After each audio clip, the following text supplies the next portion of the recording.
तर भाषणाची तयारी केली होती. माझी स्टेज डेअरिंग नाही आहे. एकच मिनिट, आता काय सांगू, जेवढं शक्य आहे तेवढं सांगतो.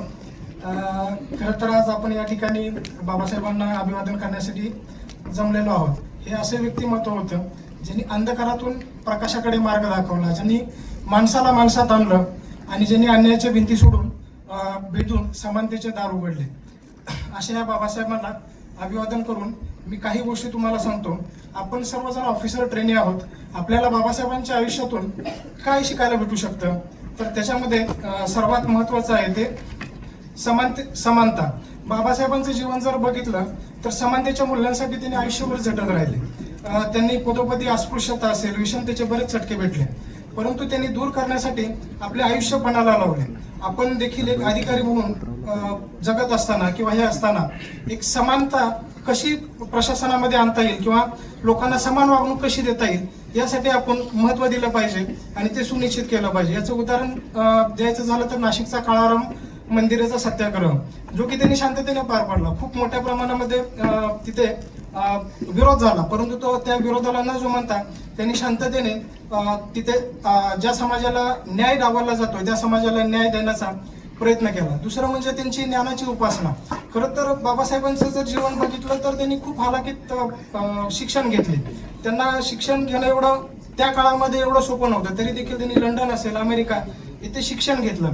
त्यांनी आपल्या ज्ञानालाच शस्त्र बनवलं. एक ऑफिसर म्हणून आपण जगत असताना आपल्याला देखील आपण नेहमी स्वतःमध्ये नॉलेज इम्बाईब केलं पाहिजे, स्वतःला अपडेट केलं पाहिजे. ह्या जर गोष्टी आपण करत राहिलो तर खरंच आपल्याला त्याचा प्रशासनामध्ये उपयोग होईल. कारण पदोपदी आहे ते आपण अभ्यासावरती जर उद्या प्रशासनात गेलो तर खरंच ते गळून पडेल.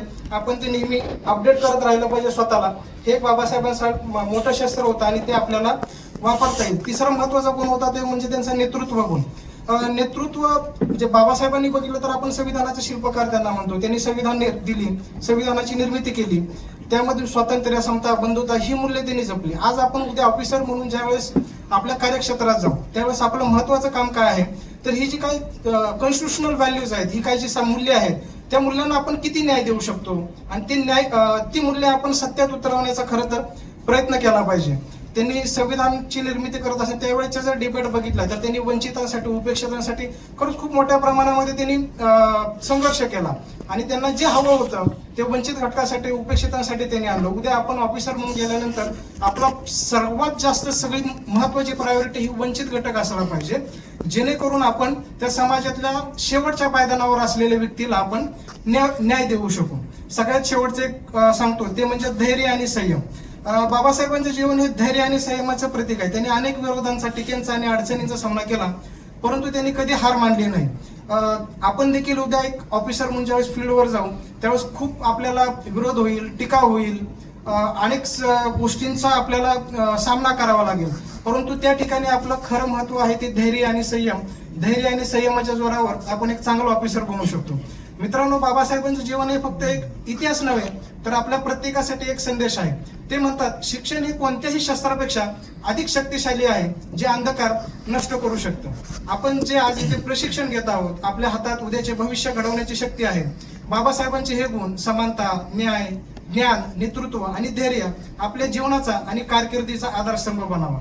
शेवटी मी तुम्हाला विनंती करतो की बाबासाहेबांचे जे स्वप्न आहे, जिथे प्रत्येकाला समान संधी, न्याय ह्या गोष्टी असल्या पाहिजे, तिथे अन्यायाला स्थान नसले पाहिजे आणि जिथे ज्ञान आणि न्यायाचा विजय होतो.